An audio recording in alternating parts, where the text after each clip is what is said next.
Okay, hello everyone and welcome to part 8 of our BMC 1.8 diesel engine build. Right, I'm quite keen to get our front plate on now. We finalised getting the timing and the chain and the associated components onto the front plate, so it's time to get that covered up. Now, just as a sort of reassurance, okay, I've done a final check to make sure that our timing marks on our camshaft sprocket are matched up with our timing mark on our crankshaft sprocket, that the chain is tensioned and there's no slack, and also that our 5mm Allen key, okay, is just going through the fuel injection pump sprocket, okay, and through the plate. So obviously I'm now going to remove that so that I don't end up encasing it in the timing chain cover. Now, the timing chain cover itself, then, there's a number of components that we need to fit on prior to getting our timing chain cover on. Okay, one of the first ones then, okay, is our wood rough key, which is going to retain both our crankshaft pulley, our oil throwing plate, and that's about it. So wood rough key in there. Get the oil thrower placed on, okay, with the dish side facing back towards the sprocket itself. Once that's done, then I can make sure that the mounting surface is clear from any sort of gashes or scrapes or anything like that, making sure we've got a nice clean mounting surface. Again, a new timing chain gasket as part of the service pack from Charnley's, okay, and I'll put the link down in the comments below. And then timing chain cover plate goes on, and then there's a number of bolts which will retain our timing chain cover. Now, they do vary in length, okay, so I'll refer to the user's guide, okay, the maintenance book, and that'll tell me exactly which length, either 5/8 or quarter bolt, is going to go into which location. Just a point to note that one of these bolts does have an O-ring in, so we'll cross that bridge when we come to it a bit later on in the video. Okay, so I'm still currently working upside down at the moment, so my timing marks are aligned, which means my wood rough key is going to keep on falling out at the moment.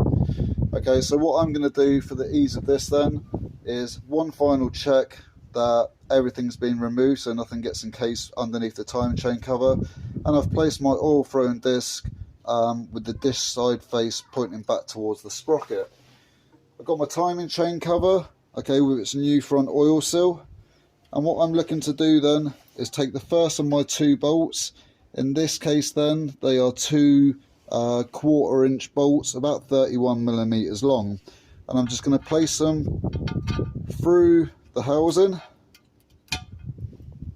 okay, which will help retain the position of the gasket. That'll also help orientate where the gasket's going to mate, okay, and I can gently place that over, okay, and it will help align the gasket. And then I'm just going to nip those in, okay, just so that they're retained. Okay, and I've still got access where I can get my wood rough key at the end of this. So I'm just going to nip those up now with my fingers, just so they're in there.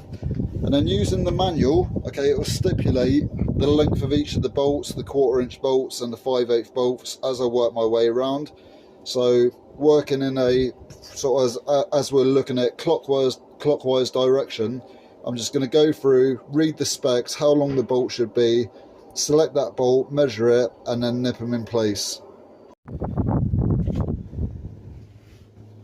So once we've got those all aligned, then we can take an appropriate socket, okay, and then we can just start working our way around, okay, in sort of a staggered pattern, okay, and start putting up our front plate, just double checking that the gasket is where it should be.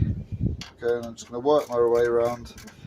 Now, a couple of these bolts are longer than others on purpose, okay, because they'll help retain stuff like springs for your fuel injection pump, okay, and a couple of other bits and pieces. Okay, so I just work my way around.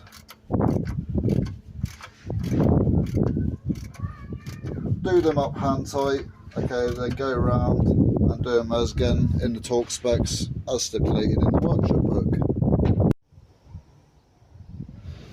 Okay, to finalise then, we've put our woodruff key in. We've got our crankshaft pulley back on using the woodruff key in the channel. We've placed it on. It should go fairly easy in place. Might take a bit of gentle persuasion with a rubber mallet. Okay, and then finally we'll put our retaining bolt into the end. Okay, and then torque that up to spec. Okay, it's probably best torquing that up to spec when you can lock the flywheel with the rear mounting plate.